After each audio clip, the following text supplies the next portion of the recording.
India tomorrow के इस विशेष कार्यक्रम में आपका स्वागत है। मैं अहमद कासिम। आज हम चर्चा करेंगे एक ऐसे विषय पर और एक ऐसे व्यक्ति की ज़िंदगी पर जिसने तिहाड़ के 5 साल अपनी ज़िंदगी के एक ऐसा दौर गुजारा जिस दौर में शिक्षा के क्षेत्र में क्रांति की बात हो या तिहाड़ के कैद में रह रहे लोगों के बीच शिक्षा की अलग जगाने की बात, उसने इस दौरान एक नुमाया काम अंजाम दिया। लेकिन समाज और जेल के बाहर की जो दुनिया है वो ज़्यादा इस काम से परिचित तो नहीं हो पाई। लेकिन हम चाहते हैं कि इस कार्यक्रम के माध्यम से आपके बीच में उस शख्स को रखें, उस शख्स की बात को रखें, उस शख्स के विचार को रखें। आज इस कार्यक्रम में हमारे साथ होंगे खलीकुल ज़मा, जो कि एक सामाजिक कार्यकर्ता भी हैं और अपने दौर के एक नुमाया शिक्षा के क्षेत्र में काम करने वाले शख्स भी। तिहाड़ की कैद में आज़ादी की राह तक रहे इस शख्स ने एक ऐसा काम तिहाड़ में रहते हुए अंजाम दिया जिसको अमेरिका की मशहूर मैगज़ीन टाइम्स ने अपने 13 पेजेस की एक कवर स्टोरी में शामिल किया। लेकिन हम इस मुद्दे को नहीं जानते हैं, उनके इस अनूठे प्रयास को नहीं जानते हैं। उनसे हम इसी विषय पर चर्चा करने की कोशिश करेंगे कि आखिर वो क्या काम था जो उन्होंने तिहाड़ के भीतर रहकर करने की कोशिश की। तो इंडिया टुमारो की इस विशेष बातचीत में आपका स्वागत है। पहला सवाल मैं आपसे ये करना चाहूँगा कि जैसा कि मैंने आपके बारे में पढ़ा भी है, आप यूपीएससी की मेंस तक आप गए, मेंस आपने पास की और आप उस ज़माने में सीनियर इंजीनियर भी थे। क्या वजह रही कि आपको गिरफ़्तार कर लिया गया? क्यों आपको गिरफ़्तार किया गया? इस पर आप क्या केसेस थे, क्या वजह थी, क्या बैकग्राउंड इस केस का था? इस पर आप हमारे दर्शकों को जो सुन रहे हैं हमें, उनके सामने अपनी बात रखें। आपने सवाल किया है कि आखिर क्या वजह थी, किस तरह से ये केस आपके ऊपर लगा। तो ये बात तो खैर सही है कि मैं अमेरिकन स्कूल का पढ़ा हुआ हूँ और ऑक्सफोर्ड ऑफ इंडिया जिसे कहते हैं भारत का पहला विश्वविद्यालय, इलाहाबाद विश्वविद्यालय, वहाँ से मैंने उच्च शिक्षा प्राप्त की है और यूपीएससी भी मैंने प्री और मेन क्वालिफाई किया। लेकिन सामाजिक सेवा की वजह से उस प्रशासन की लाइन को छोड़कर मैंने उसी ग्रेड की यानी उसी क्लास 1 लेवल की यानी इंजीनियरिंग की सर्विसेज को हमने ज़्यादा प्रेफरेंस दिया। और हॉस्टल लाइफ में भी काफ़ी हम लोग एक्टिव थे और पब्लिक लाइफ में थे, वहाँ की यूनियन में बहुत एक्टिव रहते थे, सेक्रेटरी रहे, इंजीनियरिंग कॉलेज में भी उसके सोसाइटी के चेयरमैन रहे। उसके बाद जब दिल्ली आए तो यहाँ पर जो है नौकरी ज्वाइन कर ली सीनियर इंजीनियर पावर हाउस के अंदर। तो उस वक्त क्या था कि आपको शायद याद होगा कि 92 में सन 92 में बाबरी मस्जिद को शहीद किया गया और उसके बाद जो है वो पूरा 93 जो है वो दंगों की नज़र हो गया। शायद ये भारत के इतिहास में पहली बार होगा कि हज़ारों लोग मारे भी गए, शहीद हुए और 244 शहरों में तकरीबन कर्फ्यू भी लगा। और उसी दौरान जो है वो बड़े बड़े शहरों में बॉम्बे, सूरत, भोपाल, कानपुर, दिल्ली और बहुत सारे शहरों में कर्फ्यू लगा रहा। तो हालात काफ़ी ख़राब थे। उसके बाद जो है नरसिम्हा राव की गवर्नमेंट थी, एसबी चौहान जी होम मिनिस्टर थे। तो बाबरी मस्जिद का मूवमेंट काफ़ी तेज़ी से चल रहा था और हम तो पहले से ही सामाजिक थे और पहले से ही सामाजिक मुद्दों में एक्टिव रहते थे। तो सर्विस के बावजूद भी बोट क्लब पे, ये जंतर मंतर तो बात की बात है, पहले बोट क्लब पे ही धरने प्रदर्शन हुआ करते थे। तो बाबरी मस्जिद एक्शन कमेटी, बाबरी मस्जिद कन्वीनर कमेटी, वो तमाम तंजीमें, जमातें, मसलक, सब लोग वहाँ पर इकट्ठा होते थे और लाखों की भीड़ इकट्ठा होती थी। हम भी वहाँ पर जाते थे, हमारे साथी भी जाते थे। उसके बाद जो है उस गवर्नमेंट ने क्या किया कि इस बाबरी मूवमेंट चूँकि कंट्रोल नहीं हो रहा था और लोग काफ़ी मुत्तहद हो रहे थे और बहुत ज़्यादा इकट्ठा हो रहे थे, तो शायद यही बैकग्राउंड था कि वो टाड़ा जो पंजाब के लिए बनाया गया था राजीव गांधी के दौर में, उसके बाद उसका कश्मीर में भी इस्तेमाल हुआ, उसके बाद उसका आसाम में भी इस्तेमाल हुआ यानी सिखों पर, उसके बाद कश्मीर में मुसलमानों पर, उसके बाद ईसाइयों पर, लेकिन यहाँ पूरे इंडिया में उसका ज़्यादा इस्तेमाल नहीं हो रहा था। तो ये जो दंगे फसाद थे वो बाबरी मस्जिद का मूवमेंट था, ये उसका बैकग्राउंड बना कि पूरे इंडिया में पहली बार एक बड़े पैमाने पर टाड़ा का यानी वाइड लेवल के ऊपर ही मिसयूज़ हुआ और उन्होंने वो सारे लोग जो आइदर बाई स्पीकिंग और by writing who can influence the society, जिनके कहने पर लोग आते थे सड़कों पर या ऐसे धरना प्रदर्शन में, तो बिल्कुल इमरजेंसी की तरह, जैसे इंदिरा गांधी के दौर में इमरजेंसी की सिचुएशन थी कि जो भी कांग्रेस के अलावा हो उसको पकड़ लिया जाए, ऐसी में इसमें था कि जो भी एक्टिव हो उसको जो है वो गिरफ़्तार किया जाए। तो टाड़ा के तहत हज़ारों की तादाद में, बल्कि 50,000 तक तादाद पहुंची होगी और सबसे ज़्यादा गुजरात में और राजस्थान में, फिर यूपी में भी और कर्नाटका में और दिल्ली में भी, यानी सैकड़ों हज़ारों लोग जो है गिरफ़्तार हुए। बिहार में ज़रा कम गिरफ़्तारियाँ हुई। तो उसी के तहत जो है वो बहरहाल मेरा भी नंबर आ गया और मुझे भी गिरफ़्तार कर लिया गया, जिसको आप कहते हैं कि पथराव से बच पाए हैं जो कद के हैं कोताह, और सर जो नुमाया हैं वही सर ना बचेंगे। तो ये इसका बैकग्राउंड था कि एक्चुअली बाबरी मस्जिद का टूटना, फिर दंगों का होना, फिर बाबरी मूवमेंट का ज़ोर पकड़ जाना और मुसलमानों का सड़कों पर आना और फिर एक्टिव लोगों का उठा लिया जाना, चाहे किसी तंजीम में हो, किसी जमात में हो, किसी पार्टी में हो, किसी मसलक के हों, और वकील हों और सहाफ़ी हों, पत्रकार हों, एक्टिविस्ट हों, बहरहाल जो भी हो। तो ये उसका बैकग्राउंड था कि ये केस इस तरह से टाडा का लग गया, और टाडा शायद इसी लगाया कि जल्दी से ज़मानत ना होने पाए, वरना धरना प्रदर्शन में कोई भी केस लगा दे बाहर आ जाते, तो शायद वो डिटेंशन की वजह से लगाया गया था। दूसरा सवाल ये है कि जिस तरह से आप चर्चा में आए और उस वक्त में कई लोगों के द्वारा आपके ऊपर स्टोरीज की गई, मीडिया में आप काफ़ी चर्चा में आए और कहा गया कि तिहाड़ में जेल के अंदर जो भारत में शिक्षा की शुरुआत हुई है वो उसी दौर से हुई है, तो क्या काम था जो आपने वहाँ पर किया, इसको आप हमारे सामने रखने की कोशिश करें। देखिए, जब यहाँ 40 दिन के यानी 3rd डिग्री टॉर्चर के बाद, और जब जिसको आप पीसी कहते हैं, पुलिस कस्टडी, उसके बाद फिर जो है जेसी यानी जुडिशल कस्टडी यानी जेल में भेजा जाना, उसको जेसी कहते हैं। बहरहाल बदनाम ज़माना जेल तिहाड़ में भेज दिया गया। कच्चे पर्चे की गिरफ्तारी तो पहले भी होती रही है। छात्र जीवन में कोई धरना प्रदर्शन होता था तो पुलिस ने डिटेंशन किया, उठा के छोड़ दिया, तो कच्चे पर्चे की गिरफ्तारी कहते थे। लेकिन बहरहाल यहाँ एक उनको टाडा का केस लगाने का मौका मिला और एशिया की सबसे बड़ी जेल और बदनाम ज़माना जेल तिहाड़ के अंदर एंट्री होगी। वहाँ इत्तेफाक से कहिए, हमारा भी सौभाग्य कहिए, और जो वहाँ स्टाफ में सीनियर ज़िम्मेदार थी उनका भी सौभाग्य कहिए, दोनों का ही गुड लक है। वहाँ मैडम किरण बेदी थी, फर्स्ट लेडी IPS, जो उस ज़माने में काफ़ी, उस ज़माने में वर्ड इस्तेमाल कर रहा हूँ, आप समझ रहे होंगे क्यों, कि उस ज़माने में बहुत एक्टिविस्ट टाइप की थी। मतलब वो मिला के वो ख़ुद भी एक बहुत बड़ी समाज सेवक और बहुत ज़्यादा यानी जनता की आवाज़ उठाने वाली उसमें उनकी गिनती थी, और बहुत ज़्यादा वो अच्छा काम करना चाह रही थी। हम जैसे उनको हैंड्स मिल गए। तो आइडिया इस तरीके से आया कि जब हम पहुँच गए, तो उसके पहले का आपको बता दूं कि हम जब बाहर न्यूज़ पढ़ा करते थे अखबार में, तो जेल में एक रूटीन यानी होती, तलाशी होती है। ठीक है, तलाशी होनी चाहिए कि भाई कहीं कोई कट्टा, चाकू, छुरी तो नहीं है, कोई नशावर अशिया तो नहीं है, इसके लिए तलाशी होती है। लेकिन आपको हैरत होगी, मुझे भी इस बात पर हैरत होती थी, और आज़ाद हिंदुस्तान के बाद अगर ये सोच लोगों की बनी हुई है, हमारे यानी कर्णधार लोगों की, कि वो उसमें न्यूज़ ये आती थी कि साहब कुछ कागज़ बरामद हुए हैं, जैसे कोई बंदूक बरामद हो गई हो, और पेन बरामद हुए, कलम। तो ताज्जुब होता था, हैरत कि भाई कोई RDX थोड़ी बरामद हो गया, अगर कागज़ बरामद हो गए हैं, कलम बरामद हो गया, तो वहाँ जाके अंदाज़ा हुआ कि शायद वो इसी रखने देते थे कि भाई अंदर कागज़ कलम होगा तो वो कुछ ना कुछ बातें लिखेंगे, लोग गवर्नमेंट को लिखेंगे, होम मिनिस्ट्री को लिखेंगे, कुछ शिकायतें बाहर जाएंगी। बहरहाल ये अच्छी जहनीत नहीं थी। हम जब वहाँ पहुँचे तो किरण बेदी ने कहा कि नहीं, ऐसा कुछ नहीं है, वो दौर, ये अंग्रेज़ों वाली मानसिकता ख़त्म होगी और कागज़ और कलम हम अलाउड करेंगे। तो बहरहाल उसने कहा, भाई हमने कहा आपके तो ये अंग्रेज़ों के ज़माने की जेल लग रही है कि कागज़ कलम अलाउड नहीं है। तो बहरहाल वो बहुत ही सपोर्ट में खड़ी हुई और कागज़ कलम उन्होंने अलाउड किया। कागज़ आ गए, पेन आ गए, पेंसिल्स आ गई, और उसके अलावा मैगज़ीन आ गई, अखबार आ गए, TV उन्होंने लगवा दिया उसके अंदर। अब वो नहीं थे, पंखे नहीं थे, फ़ैन नहीं थे, फ़ैन उन्होंने लगवा दिए। बहरहाल ये सब उन्होंने किया। और आपको हैरत होगी, 2-2 बजे रात को भी आके वो छापा मारती थी, तो देखती थी कोई स्टाफ का यानी आदमी सो तो नहीं रहा है, किसी नाखून तो नहीं बड़े हुए हैं। तो मुझको भी उन्होंने पढ़ते हुए देखा, पूछा क्या कर रहे हो, तो हमने कहा भाई पढ़ रहे हैं। तो फिर ऐसी बातचीत में यानी हुई कि भाई ऐसा किया जाए कि पढ़ाई का कोई ऐसा सिस्टम बना लिया जाए कि दूसरे लोग भी फ़ायदा उठा लें। एक नाम मैं और लेना चाहूँगा, अपने थोड़ा ही सीनियर थे हमारे, अच्छे साथी थे, किरण बेदी के अलावा शहाबुद्दीन साहब थे। वो GNU से PhD कर रहे थे, उनकी गिरफ्तारी है GNU से हुई थी, और वो काफ़ी एक्टिविस्ट टाइप के आदमी थे, हमारे बहुत अच्छे दोस्त थे, वो हमसे पहले से वहाँ पर अंदर थे। तो इन तीनों को मिला दिया जाए तो आइडिया इस तरह से आया कि बहरहाल वहाँ पर ये हुआ कि कुछ ऐसा काम किया जाए कि बजाय सिर्फ हम ही लोग पढ़ें। अच्छा, फिर एक लेटर भी वहाँ लिखा हम लोगों ने, तो उसमें एक हवाला दिया कि जब जवाहर, देखिए पब्लिक लाइफ का रास्ता तो आप ये मान के चलिए, मैं नौजवानों को ख़ास तौर से कह रहा हूँ कि वो तो वाया जेल जाता है, चाहे महात्मा गांधी रहे हों, नेहरू रहे हों, मौलाना अबुल कलाम आज़ाद रहे हों, और चाहे हमारे नबी और पैगंबर रहे हों, हज़रत ईसा अलैहिस्सलाम रहे हों, और चाहे वो हज़रत इब्राहीम अलैहिस्सलाम रहे हों, नबी सल्लल्लाहु अलैहि वसल्लम शेब अबी तालिब में रहे हों, तो वो रास्ता वहाँ से आता है। जेल में देखिए 2 ही तरह के लोग जाते हैं, या तो बहुत ज़्यादा शरीफ लोग जाते हैं या बहुत ज़्यादा बदमाश लोग जाते हैं। जो मीडियम किस्म का आदमी है कि ना काहू से दोस्ती ना काहू से बैर, कहू निर्भ होए हमें कहानी, और चेरी छोड़ना होवे रानी, तो ऐसा आदमी जेल नहीं जाता है। या तो वो एक्टिविस्ट है, समाज की लड़ रहा है, वो जाता है, और या जो समाज को तंग कर रहा है वो जाता है। तो बहरहाल वहाँ जब हम लोग गए तो शहाबुद्दीन साहब भी वहाँ पर थे, तो हम तीनों लोगों को कह रही कि शहाबुद्दीन साहब भी शामिल हुए, हम भी शामिल हुए, और मैडम किरण बेदी का बहरहाल सपोर्ट रहा। बिना उनके सपोर्ट के हो नहीं सकता था, भाई वो IG जेल थी, हमारी कोई फाइल ही आगे नहीं आ सकती थी। तो बहरहाल एक प्रोजेक्ट बनाया गया, जी इसको जामिया को लिखा, अलीगढ़ को लिखा, और इग्नो को लिखा गया, और इसको ओपन स्कूल को लिखा गया, ITI वालों को लिखा गया, तमाम लोगों को लिखा गया। तो Ram Takawale was the vice chancellor, वो वहाँ देखने आ गए कि आप लोग यूनिवर्सिटी चलाएँगे, हाँ इग्नो के। तो वो बहरहाल बहुत खुश हुए कि ऐसी बात है, कौन पढ़ाएगा। हम लोगों ने कहा, शहाबुद्दीन साहब ने कहा मैं PhD हूँ, और ये PhD हैं, और बहुत सारे पढ़े लिखे अंदर मिल जाएंगे।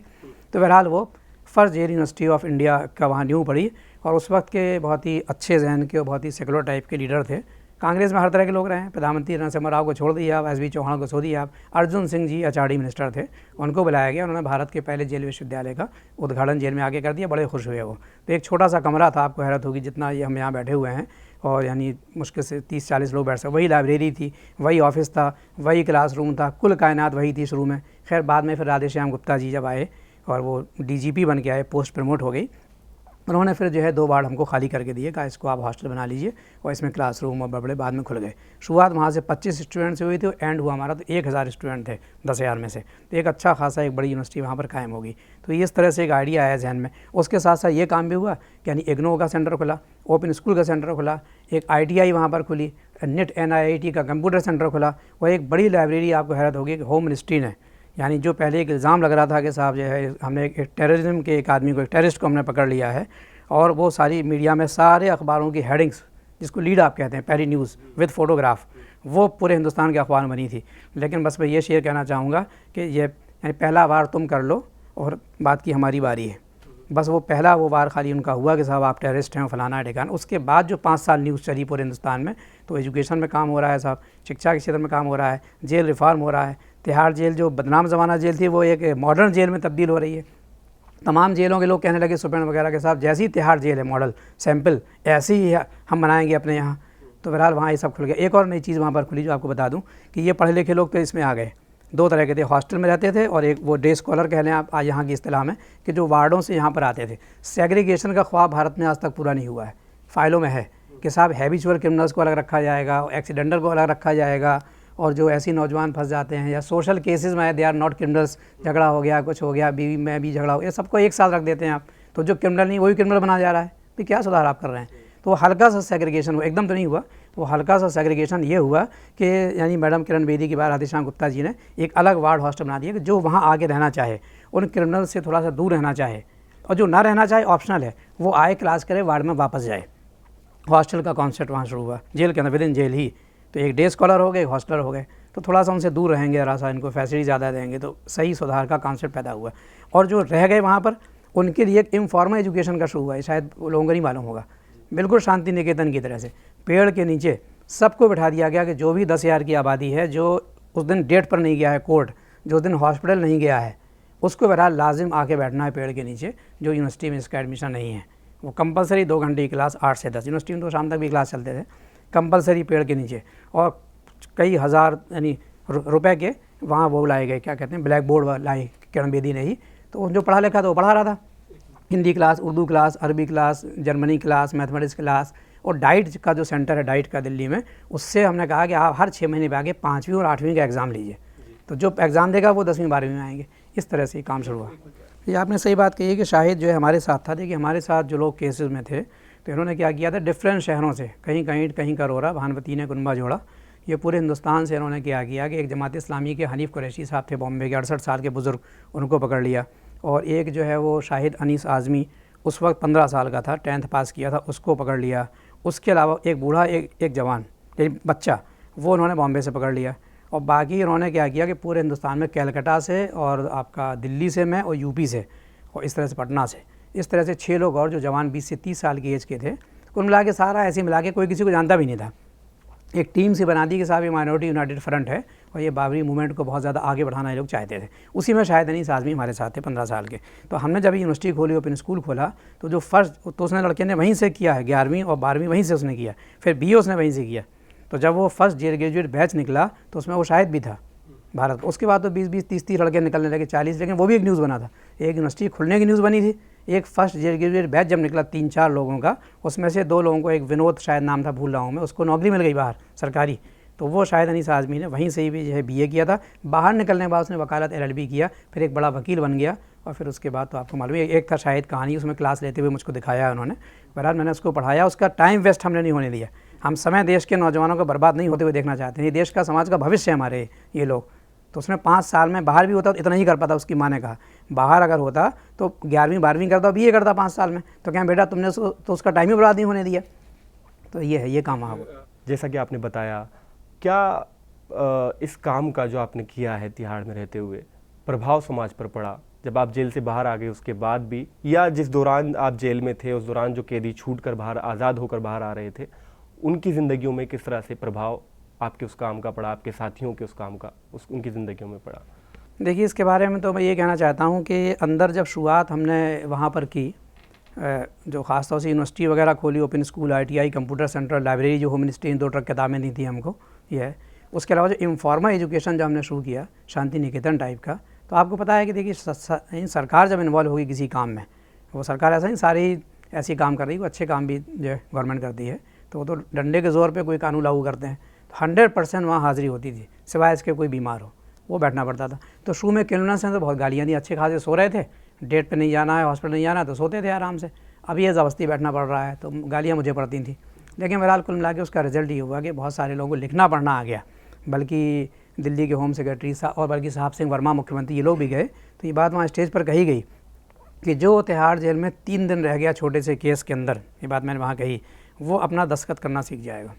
और दुर्भाग्य से अगर वो 7 दिन 10 दिन अगर रह गया तो वो बाकायदा अपना जो है नाम पता भी पूरा लिख लेगा। और अगर 1 महीना अगर रह गया तो वो हिंदी, उर्दू, इंग्लिश कोई ना कोई भाषा लिखना ज़रूर सीख लेगा। ये है तो ऐसी शिक्षा की, तो उसका असर ख़ास तौर से ये पड़ा कि देखिए विद्या ददाति विनयम कहा जाता है। शिक्षा तो एक बहुत ही अहम चीज़ है, अंधेरे को उजाले में बदलने वाली चीज़ है। तो बहुत सारे क्रिमिनल्स की मानसिकता बदल गई।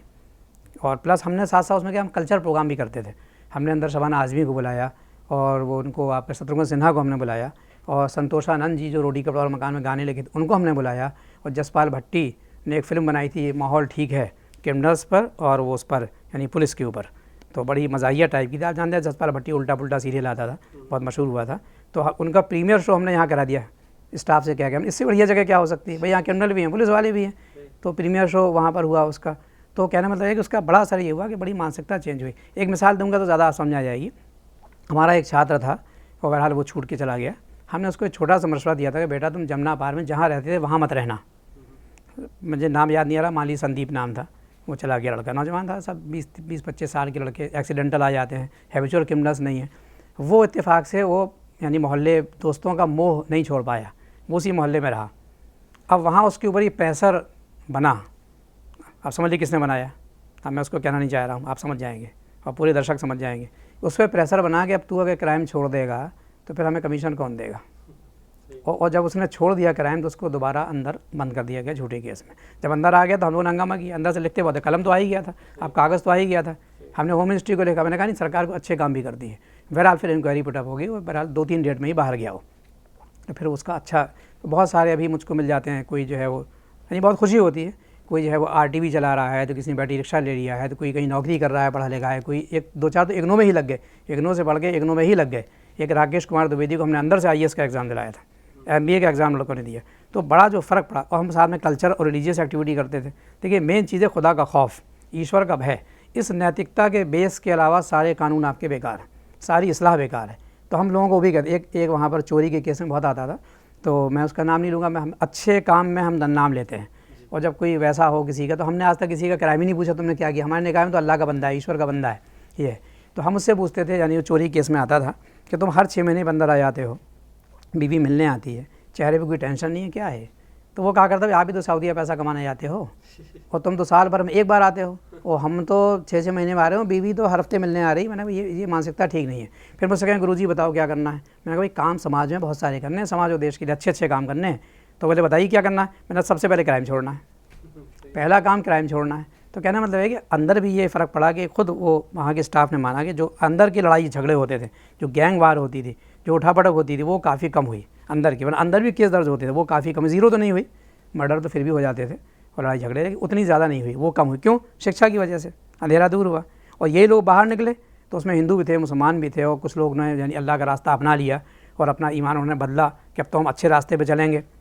सैकड़ों लोग इस तरीके थे कि हम क्राइम छोड़ेंगे, हम ईश्वरवादी बन के रहेंगे, एक ईश्वर को मानेंगे। तो बाहर भी जाके उन्होंने यानी समाज में एक मुस्बत रोल, जिसको पॉजिटिव रोल कहते हैं, वो उन्होंने अदा किया। तो ये बहुत बड़ी एक लिहाज से आप कह सकते हैं कि उपलब्धि है। देखिए वहाँ से बाहर निकल के आए तो ये बात सही, देखिए मानवीय समाज तो मानवीय समाज है, तो हम ना बहुत ज़्यादा सरकार को कोसते हैं, ना हम समाज को कोसते हैं। हमें क्या है कि काम करना है। अब अंधेरा अंधेरा आप कहते रहिए, कैसे दूर होगा, ठीक है अंधेरा अंधेरा कहते रहिए, लेकिन अपने हिस्से का चिराग भी जला दिए। हम जब बाहर निकल के आए तो पहले तो वही बात बता रहा हूँ कि लोग कहते थे भाई आपको इतना टॉर्चर किया, झूठा केस लगा दिया, लेकिन आप रिएक्शन में नहीं आए।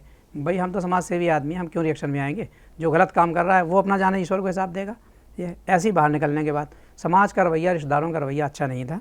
ये बहुत बड़ी प्रॉब्लम निकलने के बाद आदमी लुटा पिटा लाखों के कर्जे में डूबा हुआ आता है और समाज की मुख्य धारा में उसको शामिल होने में बहुत ही मुश्किल आती है। रोज़गार उसके पास नहीं होता, कर्जे में जी वजह भी कोई नहीं थी, लेकिन फिर भी लोग शक की निगाह से देखते हैं कि शायद कहीं ऐसा ही ना हो। तो रिश्तेदारों का रवैया भी ख़राब था और बहुत सारे सामाजिक धार्मिक तंजीमों का भी रवैया ठीक नहीं था। उस ज़माने में तो कोई केस के लिए खड़ा भी नहीं होता था कोई जमात तंजीम। आप कर्ज़ा लीजिए, हम अपने NTPC के साथियों से, पावर हाउस के साथियों से, हिंदू मुसलमानों से कर्ज़ा ले लेके केस लड़ा, फिर कुछ अपने साथियों का भी केस लड़ा, फिर उनको लुंगी और साबुन और तेल वगैरह प्रोवाइड किया, और आपको मिला के अच्छा खासा 15 लाख का कर्ज़ा हो गया। तो बाहर निकल के मुख्य धारा में आने में बहुत दिक्कत आई, बहुत प्रॉब्लम आई। बूढ़ी माँ हमारी थी, वो देख के लिपट के रो पड़ी, 15-20 मिनट तक बिलख के रोती रही। और फिर फादर भी जो है बहुत देर तक रोते रहे, लेकिन चलो हमको ज़िंदा मिल गए। चाचा का इंतकाल, डेथ वहीं जेल में हो गई थी। फिर हमने हरियाणा में आने के बाद हमने फिर 3 स्कूल खोले। जब दिल्ली में थोड़ा सा दिल्ली दूरस्थ नज़र आई तो हम हरियाणा पास के स्टेट में चले गए। तो हमने शिक्षा की अलग, जो वहाँ जेल में हम सीख के आए, मैडम किरण बेदी की सरपरस्ती में, शहाबुद्दीन साहब की दोस्ती में साथ में, वो प्रशासन में ज़्यादा ध्यान देते थे और टीचिंग भी करते थे, और मैं टीचिंग ज़्यादा करता था और प्रशासन में भी कॉपरेट। मैंने 5 साल पढ़ाया, उन्होंने 4 साल पढ़ाया। कुलदीप भी था, उसने 4 साल पढ़ाया। मेरा हरियाणा में भी हमने 3 स्कूल खोले, लेकिन अपनी बिल्डिंग तो थी नहीं, दूसरों की बिल्डिंग थी, तो कर्ज़ा जहाँ गिता रहा, आप सिर्फ दाल रोटी खाते रहिए। उसके बाद मैं दुबई अपनी इंजीनियरिंग के लाइन में गया, तब वो आके कर्ज़ा भी अदा हुआ। सरकारी मकान तो छीन ही गया था, सरकारी कॉलोनी में रहता था पावर हाउस की, तो फिर अपना एक छोटा सा मकान ले लिया। तो कुल मिला के बाहर की ये बहुत बड़ी प्रॉब्लम है निकलने के बाद, कि मुख्य धारा में फिर आने में थोड़ा सा वक्त लगता है, लेकिन अब ऐसी कोई बात नहीं है। आखिरी सवाल हमारा आपसे यही है कि क्या संदेश देना चाहेंगे जो लोग आपको देख रहे हैं उन्हें, और जो शिक्षा के मैदान में काम कर रहे हैं उन लोगों को, और आपकी ज़िंदगी से आप क्या अनुभव आपने इस काम के बाद फील किया, वो आप किस तरह से साझा करना चाहेंगे? भाई देखिए, दुनिया में हर दौर में आम तौर पे अगर कोई ईश्वरवादी सरकार नहीं है तो वो आम तौर पे क्या करती है कि अपने विरोधियों का मुंह बंद करने का प्रयास करती है। अब वो चाहे वो साम्यवाद हो, समाजवाद हो, पूंजीवाद हो, डेमोक्रेसी हो, नेशनलिज्म, सेकुलरिज्म, फलानाइज्म, जितने भी सिस्टम दुनिया के अंदर, इवन जो है वो शेखैन हो, सऊदी अरब की गवर्नमेंट हो, दुबई गवर्नमेंट हो, ज़्यादातर गवर्नमेंट अगर ईश्वरवादी नहीं है, खुदा का खौफ नहीं है, तो अपने विरोधियों को कुचलने के लिए वो कानून का बेजा इस्तेमाल करती है। मेरा संदेश ये है कि देखिए भाई, वो जो सरकार कर रही है वो आपसे पूछ के नहीं कर रही। आपको शायद इस बात में ज़रा हैरत भी लगे, दर्शकों को भी, कि भाई मैं इतना ज़्यादा पॉजिटिव होकर बात कर रहा हूँ। सरकार हमसे नहीं पूछ रही हम आप पे जुल्म करें कि ना करें, नहीं पूछ रही ना हमको। वो तो गिरफ्तार करती है, जब तक कि वो उसको खुदा का खौफ ना हो जाए कि हमें ईश्वर को जवाब देना है, वो करती रहेगी।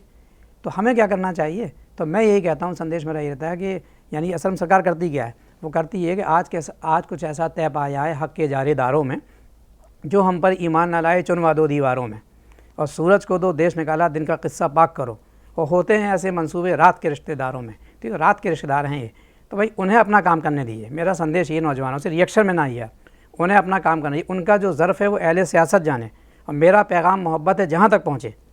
अरे ठीक है, उन्होंने जब तक टॉर्चर किया, जेल में गए तो उठा के उठ के खड़े हो गए, उठा के वहाँ भी जो है भारत का पहला विश्वविद्यालय खोल दिया। 122 यूनिवर्सिटियाँ बाहर थी, अंदर नहीं थी। और फिर बाहर निकल के आए, मुख्य धारा में रिश्तेदारों का रवैया ख़राब था और दोस्तों का, तंजीमों का बाद में बदल गया, लेकिन हम रिएक्शन में नहीं आए, हम सबसे मिलते रहे। तो मेरा संदेश यही है कि जहाँ तक हो सके आप ये देखो, आप समाज को क्या दे सकते हो, देश को और पूरी इंसानियत को क्या आप दे सकते हो।